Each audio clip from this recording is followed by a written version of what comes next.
there's been a small impromptu group in the Angular community that's been talking about CMS integration and looking at APIs and things, and specifically looking at GraphQL a fair amount.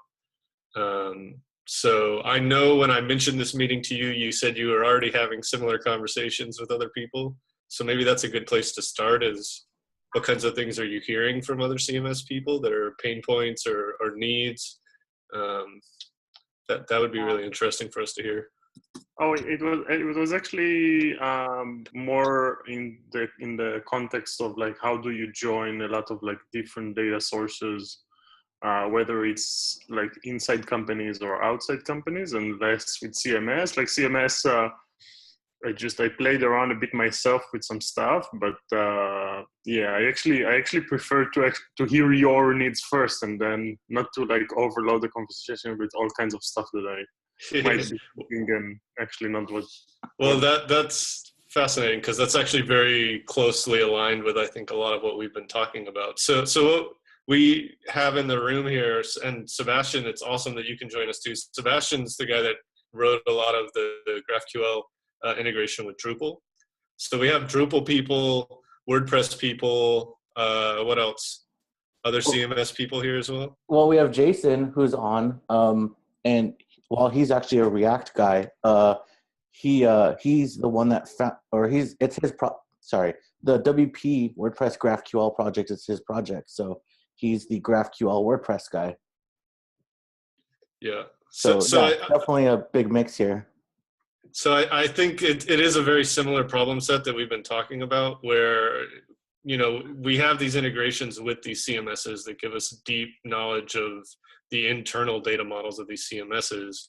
But if we're trying to write something for a front-end framework that can know about all of these things, similar to what you just described, something that can know about multiple data sources, we're trying to figure out where that lives and what that looks like, I think. Yeah, so just to fill you in, there's been another conversation past couple days. Jason and I were really having it with some other input on Twitter, and my whole philosophy or thought was that GraphQL should be completely kind of decoupled from both front end and CMS backend, and it should be like a layer in between that just consumes everything. But I see Jason's point, because Jason has it coupled to the WordPress, but WordPress does, for his use case, where all the business logic is, and then ultimately where the rest of the API stuff is. So I'm curious what your thoughts are on where a GraphQL should live. Should it be coupled to one or the other? Does it depend on, you know, the application itself? Like, I'm curious what you think, you know, the best location for GraphQL layer is. So I guess my opinion is that it's great. The best location is everywhere. I mean, there's two conversations here. I think one is like, let's say we were now in the WordPress area, we would just say, okay, just for all the WordPress developers, I think it's like better to have GraphQL for all, you know, the obvious reasons that we know about. So whether if you're using like, I don't know, specific features and APIs that are specific to WordPress, or whether whatever you want. But then there's another conversation which is kind of related to GraphQL, but also if it was a completely different API, it was the same conversation. Can we have a general API that can, you know, accommodate both Drupal and WordPress and other stuff, content management systems? What is that API? Like, what are the similarities between those two? So I think GraphQL is more of kind of like an excuse to talk about this, like you know, same fields and what not. But then there's also you know, the benefits of GraphQL itself, which is, I think, good also for internal API, some internal APIs for companies, and also for external APIs. So yeah, so I think you would have to lead this more, you know, like tell me what you want, or how do you imagine, which problem do you want to solve, and yeah. Well, so our Matt could speak to this too, but I think our side conversation with the Angular community and our kind of weekly conversation, our goal with that kind of conversation is to actually create maybe some sort of standard if you're using a CMS and Angular Universal, where what do you use? We've kind of honed in on GraphQL as something that we want to say, okay, this should be a standard. You should be using this. So that brought up the question, where does it live? And then I asked you on Twitter also, what happens when I have WordPress and I have Jason's plugin, which serves up a GraphQL, but then can I have another GraphQL that digests it and then also spits out GraphQL basically? Because I also have a Drupal CMS, Yeah.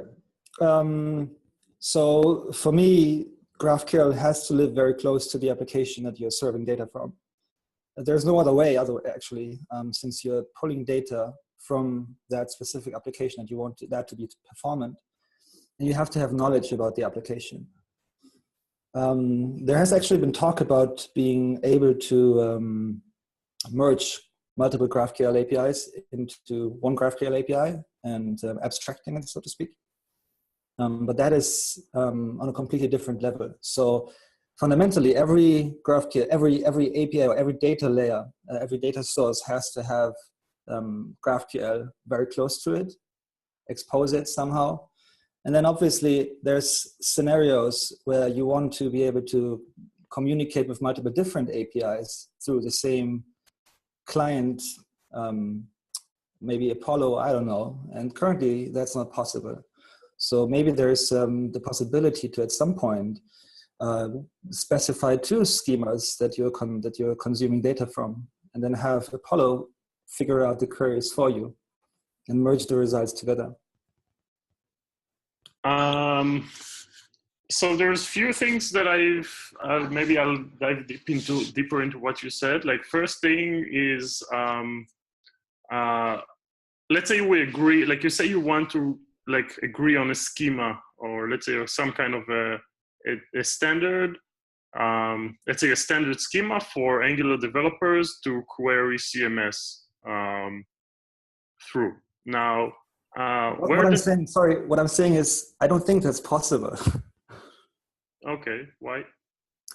Because that would mean that you would model the schema based on the client and not based on the data source. Okay.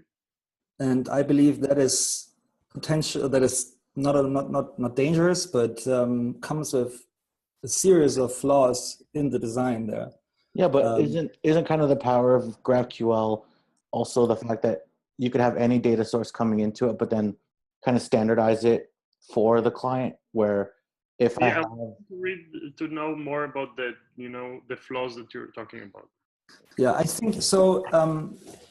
With GraphQL, you provide a schema for the data model of the data source that you're speaking to. You're not writing a schema for one particular client application or front-end application, whatever. You're writing a schema for the data source, and then the client can choose what from that schema you want to use. So basically the schema publishes the possibilities of your data source, and then the client specifies the requirements. Mm-hmm. But I agree, but let's say we agree on the possibilities that we want, and it can always be, because it can be multiple data sources. Like, let's say I want to have some of the data comes from WordPress, some of the data comes from Yelp's API, some of the data comes from my own server. Then the schema will, the schema would be a representation of my product and not a representation of a single data source. So I'm not sure, what do you mean? Sorry. Yeah, for example, where I work, we have 106 publishing sites across the country, right? And 9 of them are on WordPress, and 97 of them are still not.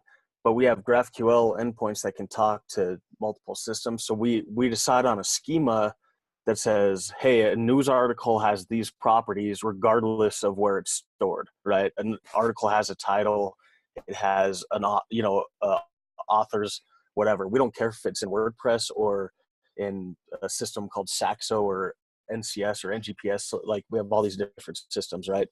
But at the end of the day, we can query GraphQL and an article has the same shape regardless of where it comes from. So I think that's what Yuri's getting at, is like you can design the schema first and worry about the data source later. Yeah, I mean, and it doesn't mean that those like individual data sources won't have their own GraphQL schemas that are tightly bound to the thing that they can do. Like, I wish all of those data sources had GraphQL, which represents exactly what they can do. And then also, when you query GraphQL, it will go directly to their, to their business logic, and then they would query them in the most efficient way.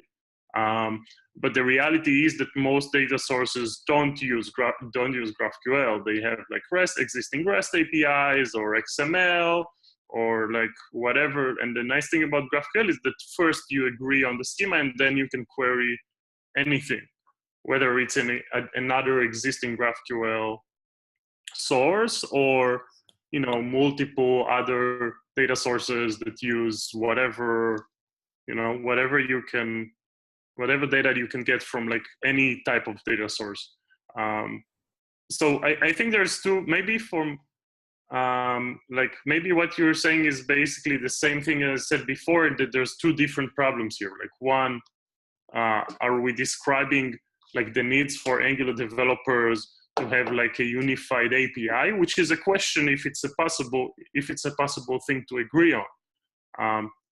And the other thing is it possible to take WordPress or Drupal and build a GraphQL API that is like tightly coupled to the thing that they can do, and then you can actually more efficiently query the information that you want. So this is why I split it up to two different questions. Yeah, and I think the second one of those is already solved, right? We already have examples in WordPress and Drupal of the tightly coupled model, and the guys that wrote them are here, I think. So I think we're more interested in the first part of the problem, or the other level problem, as Sebastian called it. The deeper abstraction in front of all of that. And that is the problem that I'm trying to understand here.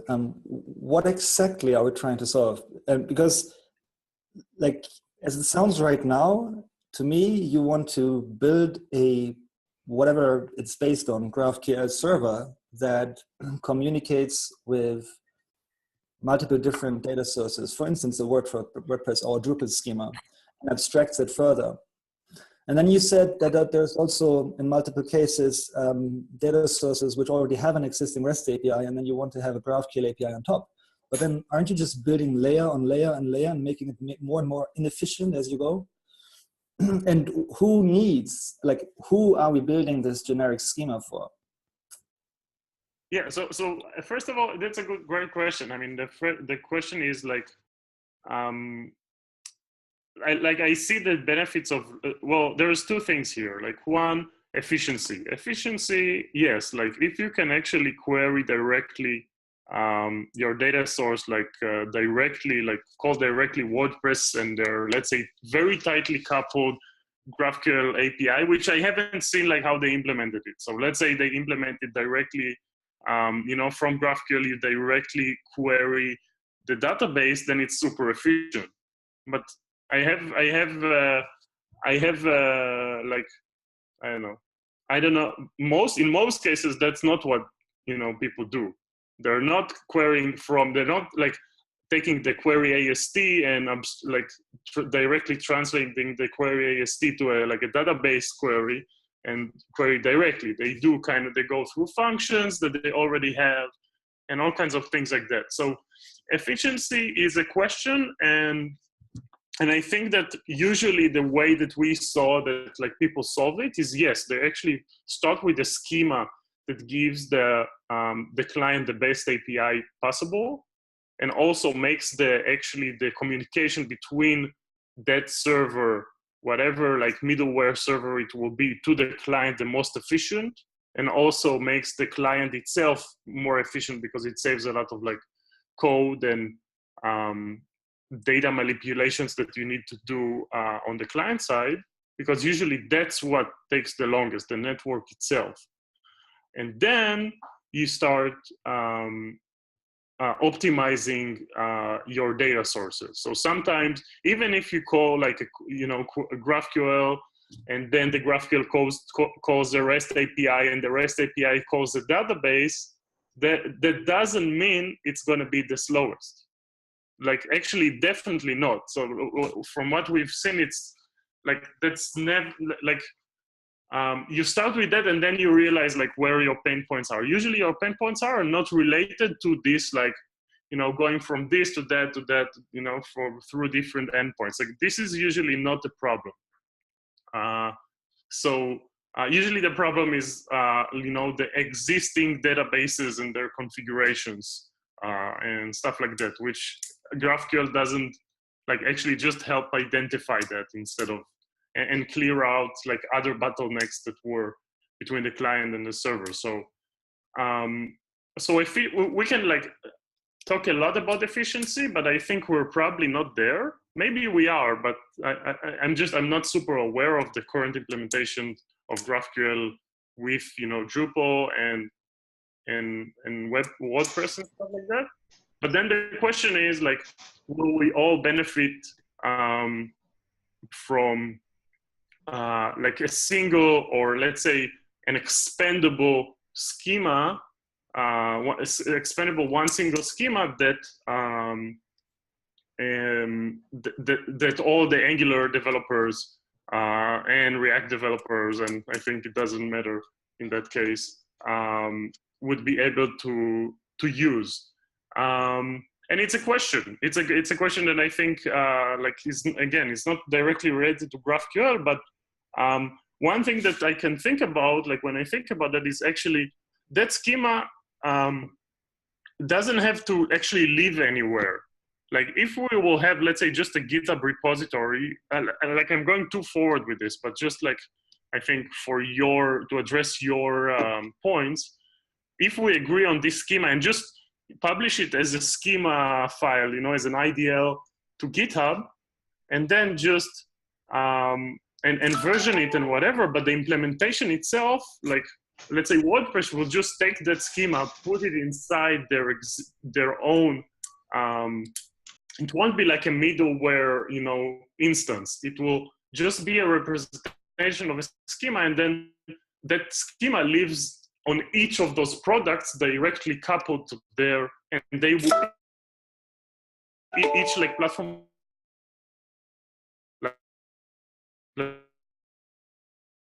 both, right? Like you would get a schema that is agreed upon, like a standard, but then each platform will answer that schema in the most efficient way for that particular platform. But then the question is first, like, can we have a single schema? Which is, I think, I'm not the one who can answer it. But. Yeah, so who here has experience with Drupal except for Daniel and Matt?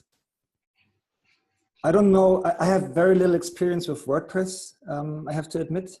And I just, like, from my experience working with Drupal, I'm unsure whether this is something that you actually want with Drupal, is like a fixed schema, because the data structure differs between every single Drupal site. Based on the configuration of your site, you have a completely different data structure, different content types, different things that you can even query for.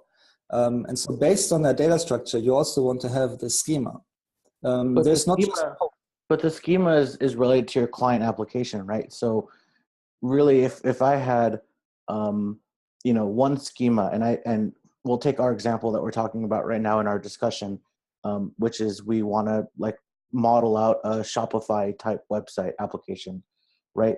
And I wanted to allow WordPress and Drupal and another CMS to power my one client application. The schema should still be the same no matter what CMS, because I need the same data, right? I need the title, I need the price, I need the description, and I didn't know who to pay basically for that one product. I completely understand that, but how often do you build a application and then at some point later in development you decide, okay, now we want to switch the backend to something completely different? How often do you build the same front end and consume it from multiple different things? There might be a product that you're developing and then allow people to host their own backend, and then they can choose whatever technology they want for hosting that backend. But that's really the only case where I can think of this being useful.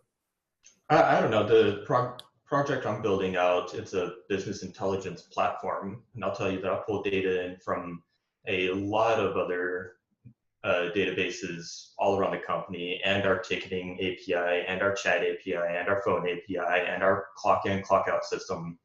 And right now it's a challenge because I have to pull it all into one MySQL database and then query against that to actually get the reporting out. But if it was easier to split up those different technologies where they best live and are most easily accessible, but still only have one query language, right? Just GraphQL to pull it all in, that would be amazing. And I don't have to try and like save everything myself and then come up with the best structure that MySQL uses in order to get it back out again.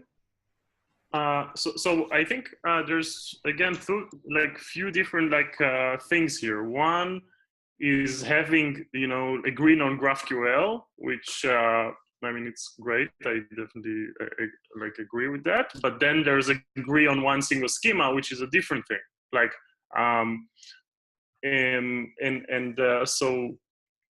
And I had another point which I forgot now,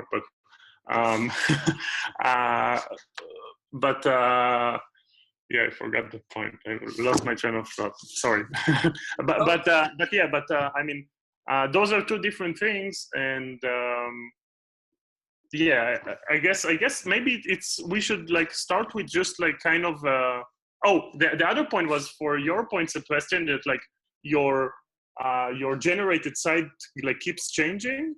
That's okay, because one thing that we have already in the community is kind of a schema generator that you generate from the schema other code, whatever it is. It can be REST endpoints, it can be TypeScript types, and it can be a WordPress schema, or the other way around. You can generate from the WordPress schema, you can generate a GraphQL API automatically.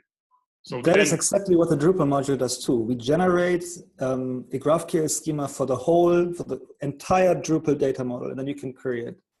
That's exactly what we do. So I'm still curious, forget inefficiencies at this for a minute. Is it plausible or is it smart to say, okay, well, I have a WordPress site that has GraphQL, and we're saying, okay, it's best to have GraphQL coupled to the data source, right, the database, to still have another GraphQL layer on top of the client, or in between the client and those GraphQLs. So something in the middle that consumes all of those and still brings me one schema back. Yeah, I mean,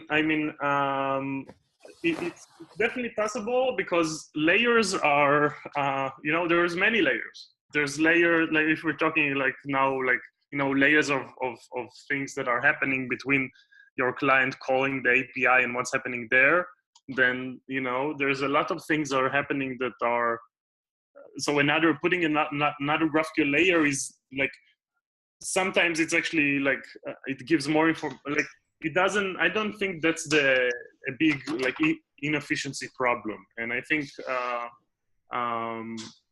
at least not we should try it out, right? But I don't think usually that's not where stuff gets stuck or getting slow. But again, there's few things to distinguish here. One is an instance of a thing, and one is a schema that is deployed on the existing instances, which are two different things. I think so we have 3 minutes, and there's a lot to talk about, and also I think there's a lot of things that we should like understand better, or like, you know, get the discussion more, or maybe just separate all those different points somewhere to see like, you know, what are we talking about? We're talking about, you know, this schema that will later be deployed, or an instance, like a service that will bring us the content from anywhere, or both, or, you know, or actually changing, you know, WordPress to have a GraphQL API that is super efficient, that calls directly the database for only the things that you need. Those are a lot of different problems with a lot of different solutions to them. I guess for me, you know, if we start the discussion from like the Angular perspective, I guess one thing that we could try is maybe just for the next discussion, next meeting, we can just look at the two GraphQL APIs, one from, you know, WordPress and one from Drupal, and just compare them and see what the difference are and why. And then we can, like, from then it will already be like, we'll get probably some points to consider. And I think then once we have that, let's say we agree on like some of the schema and some of the schema we don't, then we can start the discussion on like, should this schema be a central service or just deployed everywhere? And how do we extend the schema in order to support like everything that all those problems need, and like stuff like that. So maybe, yeah, it's just, what do you think? Like, should we like maybe just like put both schemas next to each other and see like what's the difference? If you were using a third layer, right? If you're using that extra layer of GraphQL that consumes both WordPress and Drupal or whatever else data source, wouldn't that be the only place that needs the proper schema? Versus, because it's irrelevant what WordPress schema is and Drupal schema is if the schema of that next layer is standardized. I agree. The thing is that that thing you can do today by yourself, and the proper schema might be different from you to me to any other like developer. So that thing you can do already now. Like, you can already now create like a very simple graph. You can do it even online without downloading anything to your browser with Launchpad. But you can just now like just create the schema that you think is the best schema, and then from there query whatever you want, whether it's WordPress or Drupal or any other thing, and get that information. You can do it yourself. You don't need like any of us or any of those discussions. Yeah. What we can agree upon is like, if you create that and then we all agree that what you created is the best thing in the world, then we can start actually generating stuff. Well, even if we don't agree from that, we can already today generate code from that schema. So even if like you have one schema that you think is the best, and I have a different schema that I think is the best, we can still generate Angular code out of this schema that will just work, for example. And that generated code can be like a code that is for querying and stuff like that, but maybe even like forms, you know, or like anything you want to generate. So maybe that's the goal. But maybe we should just start with like each one of us will create his own their own